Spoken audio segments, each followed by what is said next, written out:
Ukraine war. 8 killed in Russian strike in Lyman, say authorities.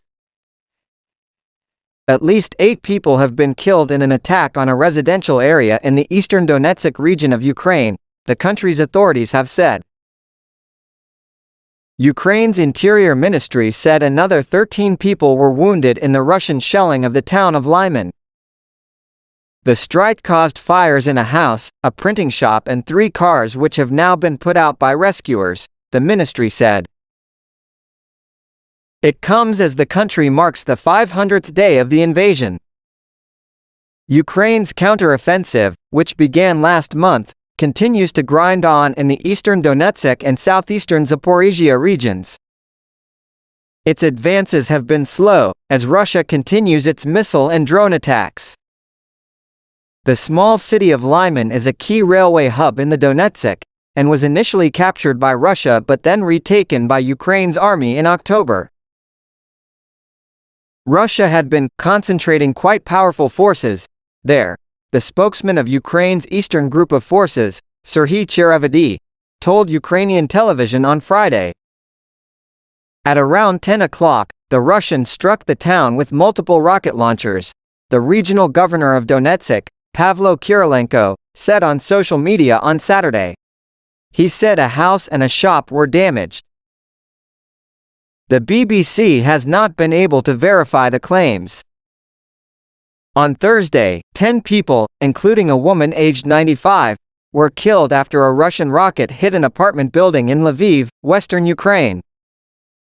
Another 40 people were injured in what the mayor of Lviv described as one of the biggest attacks on the city's civilian infrastructure. And the previous week 13 people were killed, including children, when a restaurant and shopping center were struck in Kramatorsk, an eastern city close to Russian-occupied parts of Ukraine. For months, Russia has been carrying out deadly missile and drone attacks on Ukrainian cities, often hitting civilian targets and causing widespread blackouts. On Saturday, Ukrainian President Volodymyr Zelensky visited Snake Island, a place that has become a symbol of Ukrainian resistance after being retaken by Ukrainian forces, to mark the 500th day of the invasion. I want to thank from here, from this place of victory, each of our soldiers for these 500 days, Mr. Zelensky said. 1 month into its long-awaited counteroffensive, Ukraine says its forces are making gains, although Mr. Zelensky previously admitted progress was slow. And earlier this week, the U.S.'s highest-ranking military officer, Gen. Mark Milley, said although Ukraine was advancing steadily, its counter-offensive against Russia would be difficult and very bloody.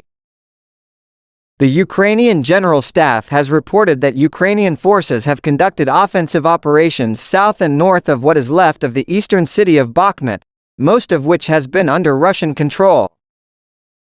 Last week, Ukraine's military commander-in-chief said its campaign had been hampered by a lack of adequate firepower and expressed frustration with the slow deliveries of weapons promised by the West. But on Friday, the U.S. announced it would be giving Ukraine cluster bombs, a controversial type of weapon that is banned in more than 120 countries, including the UK, because they have a record of killing civilians. The U.S. has faced criticism for its decision, but Mr. Zelensky thanked the U.S. for the timely, broad and much-needed aid. Authorities in Syria and Russian military commanders took swift measures against local Wagner operatives to prevent an uprising in Russia from spreading to the Middle Eastern nation, 6 sources familiar with the matter have told Reuters, after mercenary boss Yevgeny Prigozhin ordered his men to march on Moscow last month.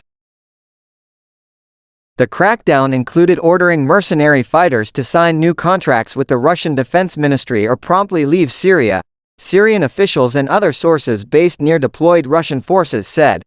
Damascus did not publicly comment on the June 23-24 Wagner mutiny, in which Prigozhin ordered his men fighting for Russia and Ukraine to march on the Russian capital before a deal brokered by Belarus saw them turn back. As they watched events unfolding, senior Syrian military and intelligence officials privately voiced concern that the mutiny could disrupt the Russian military presence they had relied on for so long, according to a senior Syrian Republican Guard officer and a Syrian source briefed on developments. Russia deployed its military forces and, crucially, its air power to Syria in 2015, helping President Bashar al-Assad beat back rebels intent on toppling him. Wagner has since been involved in combat missions and security for oil installations in Syria, with the first suspected Wagner deaths there reported as early as 2015. Assad was counting on strengthening his alliance with Prigozhin and was considering increasing the number of fighters considerably to help him retake western Syria, Karam Shar, senior fellow at the New Lines Institute, told Al Jazeera.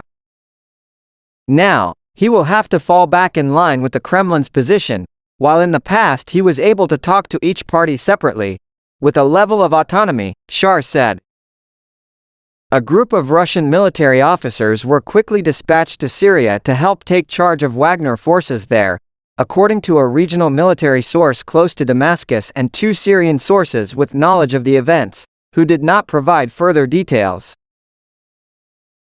About a dozen Wagner officers deployed in Syria's central province of Homs and other areas were summoned to Russia's operational base at Hamamim, in western Latakia province, according to the Republican Guard officer and one of the Syrian sources briefed on the developments.